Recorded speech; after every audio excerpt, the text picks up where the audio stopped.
হরে কৃষ্ণা। এসে গেল একাদশী ব্রত। মাধবী তিথি ভক্তি জননী যতনে পালন করি। ভক্তের কাছে একাদশী ব্রতটা খুবই আনন্দের, কেননা হরি ভজনের মোক্ষম উপায়। সফলা একাদশী পৌষ মাসের কৃষ্ণ পক্ষের একাদশী ব্রত, তার সঙ্গে যুক্ত হয়েছে পক্ষবর্ধিনী মহাদ্বাদশী। ভগবান বলেছেন একাদশীর সঙ্গে যখন দ্বাদশী যুক্ত হয় তার মহিমা অধিক গুণে বৃদ্ধি পায়। তো সেই একাদশী ব্রত যুধিষ্ঠির এবং কৃষ্ণ ভগবান সংবাদে আলোচনা করা হয়েছে ব্রহ্মাণ্ড পুরাণে। মহারাজ যুধিষ্ঠির জানতে চাইলেন এই পৌষ মাসের কৃষ্ণপক্ষের একাদশীর নাম কি, কিভাবে এই একাদশী ব্রত পালন করতে হয়। ভগবান নারায়ণ, ভগবান কৃষ্ণ তিনি উত্তর দিলেন, নাগেদের মধ্যে যেমন শেষ নাগ, পক্ষীদের মধ্যে যেমন গরুর, যজ্ঞের মধ্যে যেমন অশ্বমেধ যজ্ঞ, নদীর মধ্যে গঙ্গা, দেবতাদের মধ্যে বিষ্ণু, মানুষদের মধ্যে ব্রাহ্মণ, সেই প্রকার সমস্ত ব্রতের মধ্যে একাদশী ব্রত শ্রেষ্ঠ। একাদশী ব্রতে ভগবান অত্যন্ত প্রসন্ন হন। যে যেখানে যে পর্যায়ে থাকি না কেন আমাদের একাদশী ব্রত করতে হয়। আপনার নিজ নিজ স্থানে একাদশী ব্রতের তিথি নক্ষত্র বার দেখে নিয়ে একাদশী ব্রত করবেন। পৌষ মাসের কৃষ্ণপক্ষীয় সফলা একাদশী ব্রত। সফলা, আপনি সব দিক থেকে সফলতা লাভ করবেন যদি এই একাদশী ব্রতটি পালন করেন। একাদশী ব্রত পালন অত্যন্ত সহজ। যারা বৈষ্ণব, যারা নিয়মিত একাদশী ব্রত পালন করেন তাদের জন্য তো খুবই আনন্দের বিষয়। ভজনের কোনো বালাই নেই, কেবল ভজন। ভজন যতটুকু পারে, বহু ভক্ত তারা নির্জলা উপবাস করে শুধু ভগবানের নাম জপ করে সময় অতিবাহিত করেন, যাতে কোনো প্রকারের ভোজন এবং অন্যান্য ক্রিয়াকলাপের সময় নষ্ট না হয়। তো সেই একাদশী ব্রতের একাদশী ব্রতের মাহাত্ম্য, মহিষ্মত নামে এক রাজা প্রসিদ্ধ চম্পাবতী নগরে বাস করত। তার 4টি ছেলে ছিল। প্রথম ছেলে ছিল লুম্পক। লুম্পক নাম শুনে বুঝে যাচ্ছে সে খুব পাপী ছিল। ব্রাহ্মণ বৈষ্ণব দেবতার নিন্দা করত, জুয়া খেলত, ব্যবসা গমন করত। এই হেতু মহিষ্মত রাজা তাকে রাজ্য থেকে নির্বাসিত করেছিল, কেন রাজা ছিলেন পরম ধার্মিক। আর লুম্পক জঙ্গলে বাস করত, আর জঙ্গল থেকে রাজ্যে গিয়ে চুরিয়ারি ডাকাতি করে ধনসম্পদ লুণ্ঠন করত। আর প্রজাগণ রাজার পুত্র হিসাবে তাকে ক্ষমা করে দিত, তাকে ছেড়ে দিত এবং লুম্পকপত্র মাংস ফল খেয়ে জঙ্গলে জীবন ধারণ করত। সৌভাগ্যবশত একদিন একটা গাছের নিচে এসে পৌঁছালো। পিপল বৃক্ষ, পিপল বৃক্ষ মানে অশ্বত্থ বৃক্ষ, যেটা খুব পবিত্র বৃক্ষ। এবং একসময় মুনি ঋষিরা ওই অশ্বত্থ বৃক্ষের নিচে নারায়ণ স্থিলা স্থাপন করে সেই বৃক্ষে ভগবানের নারায়ণের আহ্বান করে পূজা করেছিলেন। আর সৌভাগ্যক্রমে সেই গাছের নিচে এসে বাস করা শুরু করলো। আর সেই সময় পৌষ মাসের কৃষ্ণপক্ষের সফলা একাদশী এসে উপস্থিত হয়। তিথি জুড়ে যায়। দেখেন, ভাগ্য যখন প্রসন্ন হয় না, সব কিছু অনুকূলে এসে যায়। ভাগ্যক্রমে তার সেই বৃক্ষের নিচে এসে পৌঁছায়, আর সেই সঙ্গে যুক্ত হয় সফলা একাদশী ব্রত। আর ওই দিন দশমী তিথিতে সে কিভাবে কি অজ্ঞান হয়ে পড়েছিল, আর সেই দশমী থেকে একাদশীর দুপুর পর্যন্ত জ্ঞান ফেরেনি।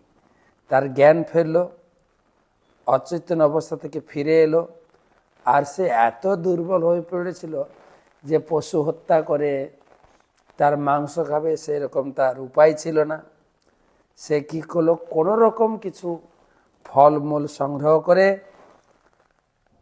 সেই গাছের কাছে বসে ভগবানকে নিবেদন করে করে মনে মনে নিবেদন করে সে ভক্ষণ করলো। সূর্যাস্ত হয়ে গেছে, শরীর সুস্থ ছিল না, রাত্রি ঘুমও হয়নি, রাত্রি জাগরণও হয়ে গেছে। আর নিরাহার যেহেতু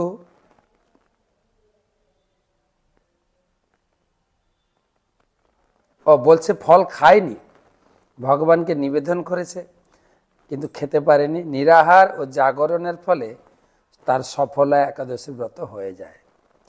আর ভগবান কিন্তু তার সেই পূজা স্বীকার করলেন। যত ব্রত আছে সব ব্রতের মধ্যে একাদশী ব্রত ভগবানের অত্যন্ত প্রিয়। এটাকে হরিবাসর, হরির দিন বলা হয়। মাধব তিথি ভক্তি জননী যতনে পালন করি। আর তার ফলে ভগবান তার সামনে প্রকটিত হলেন, দর্শন দিলেন তাকে এবং বললেন, লুম্পক, তুমি একাদশী ব্রত তোমার সফল হয়েছে, তুমি তোমার জীবনের সফলতা অর্জন করবে, তুমি পিতার রাজ্য তুমি ফিরে পাবে, তুমি হচ্ছে পিতার বড় পুত্র, এবং তুমি নিয়মিত একাদশী ব্রত করো, পিতার নিষ্কণ্টক রাজ্য উপভোগ করো, এবং জীবনের শেষে তুমি আমার চরণ প্রাপ্ত হবে। সেইখান থেকে লুম্পক প্রতিটা একাদশী পালন করত, প্রতিটা একাদশী পালন করতো। শুধু তাই না, তার রাজ্যের সমস্ত ব্যক্তিকে তিনি একাদশী ব্রত করতে তিনি উৎফুল্লিত করতেন, উৎসাহিত করতেন এবং সকলকে করাতেন, এবং যারা একাদশী ব্রত করত তাদের অনেক উপঢৌকন উপহার আদি দিতেন। এইভাবে রাজ্যের সকলকে একাদশী ব্রত করাতো এবং এই একাদশী ব্রত করিয়ে অনেক পুণ্য অর্জন করে এবং জীবনের শেষে তিনি ভগবান বিষ্ণুর চরণ স্মরণ করে তিনি দেহত্যাগ করে ভগবান বিষ্ণুর চরণ প্রান্তে তিনি গতি লাভ করেন। সফল একাদশীর প্রতলে মানুষ ইহলোকে যশ ও পরলোকে মোক্ষ লাভ করে থাকে। তো ভগবান বলছেন, এই সফলা একাদশী ব্রতে লুম্পক তিনি নিষ্কণ্টক রাজ্য, স্ত্রী, পুত্র, সংসার আদি উপভোগ করলেন এবং জীবনের শেষে নিত্য আনন্দময় ধাম ভগবত ধামে পৌঁছে গেলেন। তো এই একাদশী ব্রত ফল মানুষ ইহলোকে যশ, পরলোকে মোক্ষ লাভ করে থাকে। এই ব্রতধারী মানুষ জগতে ধন্য। এই অশ্বমেধ যজ্ঞের ফলে, এই সফল একাদশীর ফলে অশ্বমেধ যজ্ঞেরও ফল লাভ করা যায়। তো কি করবেন?